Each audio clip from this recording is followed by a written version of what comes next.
Welcome to this October 23rd edition of the Weekly Recap. I'm Matt Wacker.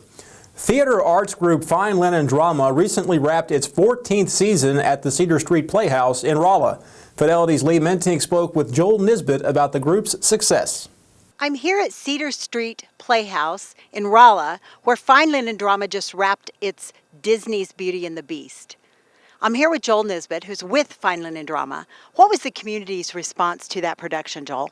The community's response to Beauty and the Beast was overwhelming. We sold out every single performance that we put up in this building, and we've just had a flood of emails coming in and Facebook messages and stuff from people just emphasizing how much it meant to them and how impressed they were, and it's really been an exciting ride with Beauty and the Beast. That's great. Can you tell me a little bit more about Fine Linen Drama and the history and mission? Yeah, Fine Linen Drama started in 2002, and at the time it was just a very small group of teens, just friends that wanted to do some skits and things, and we contacted Ozark Actors Theater that actually owns the Cedar Street Playhouse, and they were very supportive. And from there, it grew exponentially year after year until today. Now it's a full-fledged community theater company that is just selling out performances left and right. We do big production in the spring and the fall, basically working around Ozark Actors Theater's schedule, and we just sell out every time. So it sounds like it's a great thing for community. You can see Fine Linen Drama's productions in the spring and the fall right here at the Cedar Street Playhouse. Back to you, Matt. Nisbet currently serves as music director for the group and says Fine Linen Drama seeks to produce high-quality performances with low ticket prices so that more people have access to theater arts. The group receives public grants and private donations to support its performances. UTW Realty, the developer behind Rolla's proposed Westside Marketplace, dropped hints during an October 12th meeting that home improvement retailer Menards will anchor the complex. The marketplace will be built on 4 plateaus and in 2 phases next to the Kings Highway roundabouts. The property will also be the site of Westside Greenways, featuring an outdoor exercise area and trail for walkers and bikers. The developers and the anchoring store want the first phase finished by the fall of 2017. In order for that to happen, 900,000 cubic yards of dirt must be shuffled by June of next year. Neighbors have expressed concern over proximity, but were told that the closest retail building would be at least 50 yards away. A grand opening for the new Audubon Trails Nature Center was held recently at its 70-acre site near White Columns Drive in Rolla. According to former Audubon chapter president Mike DOYEN, nearly 360 native species occupy the land. The video you are seeing is file footage from a prescribed burn that took place in early 2013. This particular prairie is one of 5 ecosystems that hikers can traverse during their visit. The Ozark Rivers Audubon chapter will manage the site, and there is no charge to use it. The Mocha Head Start in Rolla hosted a block party on October 14th to celebrate the 50th anniversary of the National Head Start program. The event was part of a year-long celebration that hails October as National Head Start Month. The Head Start program was launched in 1965 with the goal to provide comprehensive services to children with debilitating economic or home circumstances. The preschool program has served more than 31 million children over the last 50 years.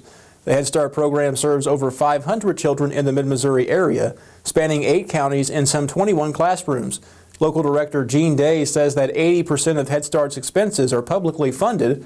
Private donations of time and money make up the remaining 20%.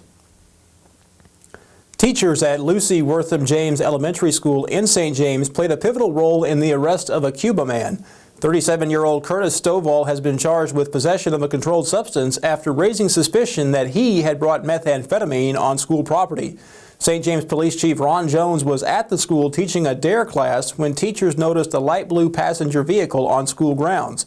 Jones was notified and rang for backup. The school was locked down as a safety precaution. Stovall was located and promptly arrested for trespassing. Jones said that teachers and the school handled the situation perfectly. A St. James special needs 5th grader had a dream come true recently. Matthew STARLIPER was named an honorary officer with the St. James Police Department. Matthew has always been interested in law enforcement. He had previously been presented with a police hat, badge, and jacket. On October 7th, he added 2 more pieces of gear to his collection, a St. James Police Department uniform and duty belt. He was given those items in front of his friends and family. Matthew was then taken to St. James City Hall, where he was sworn in as an officer.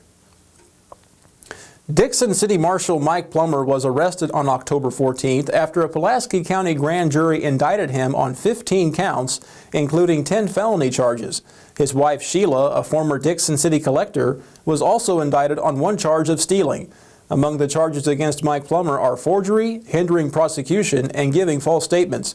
Mike Plummer has been under investigation by the Missouri State Highway Patrol for several months related to an arrest he made for a subject suspected of driving while intoxicated on New Year's Day 2015.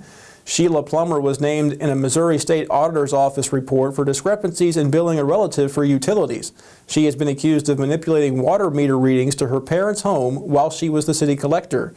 Pulaski County Prosecutor Kevin Hillman and the Missouri Attorney General's office will prosecute the case. A Pulaski County jury found a man guilty after Drug Task Force officers discovered heroin in his possession with an estimated street value of $20,000. The jury deliberated for little more than an hour on October 14th before finding Avery Bryant guilty of attempted trafficking in the first degree.